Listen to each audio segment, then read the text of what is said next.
What's up guys, welcome back. Happy Monday. It's good to see you here. Hope you're all doing well. Today is December 5th. It's a Saturday. It's actually the first time that I bought film, and it was December 5th, 2016. It's exactly 4 years ago today. So this week, I'm gonna show you 5 tips that I wish I knew when I was just first buying my first rolls of film and getting into photography, like film photography. So let's run it.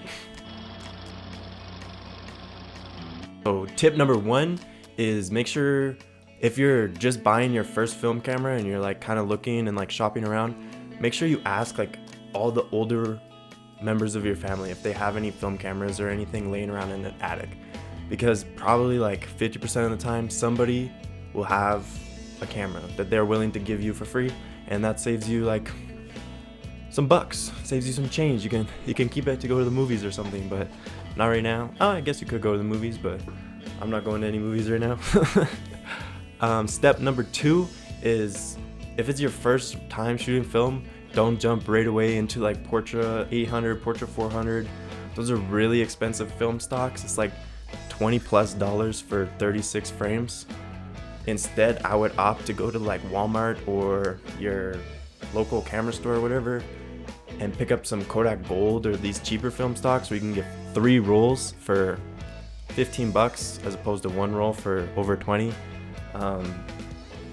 And honestly, like, a lot of people that are looking to get into shooting film are doing it for the film aesthetic, right? Like, it looks kind of warmer and they have like some real life to them instead of this digital robot type look.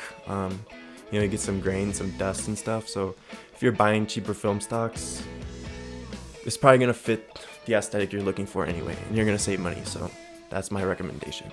But also, Portra is like the GOAT. So make sure after you've fiddled around with the cheap stuff, you buy some expensive film, because it's fun. It's fun to play around with that stuff. Cinestill, super fun stuff to shoot.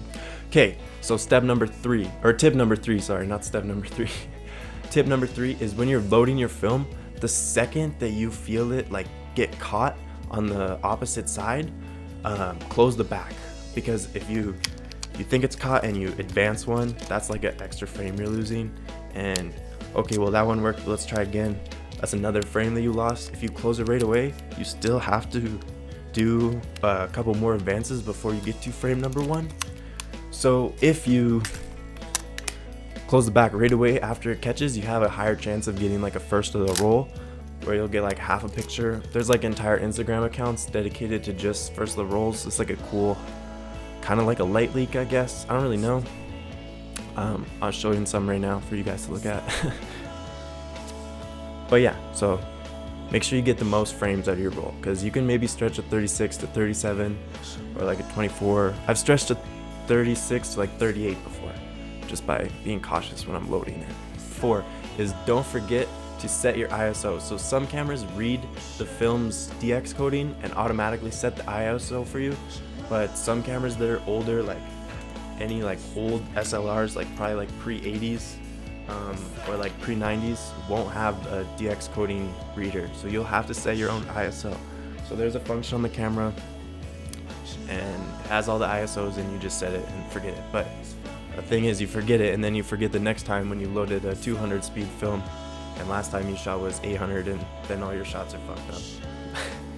Then all your shots are messed up. The light meter, if your camera has a built-in light meter, take advantage of that. It's helpful. If not, you're gonna be stuck outside trying to use Sunny 16, and it's really hard to do, to be honest, unless you're like super good at math and can figure out all that stuff. But to me, Sunny 16 doesn't really, it makes sense, but it's kind of complicated. Like, I can figure my way around it, but I definitely wouldn't be able to like explain it to somebody new. So that being said, get a light meter. There's free light meter apps on phones that work just as good as a professional one, or you could go out and buy a $200 light meter if you want. You just want to flex on some people. Tip number 6, have fun. Bring your camera with you everywhere. I picked up this little point and shoot. It's my favorite camera to bring with me everywhere. It fits in my bum bag, so I just carry it around, my fanny pack or whatever you want to call it. And I really have a camera to take pictures of whatever I want. Guys, that's it for this week. I hope you guys enjoyed this video. Really quick, I just want to say thank you for everybody that's been subscribing and like liking and leaving comments. You guys really been helping out a lot, and I appreciate that. Super sick. We have like a little community growing here, and I'm hyped about it.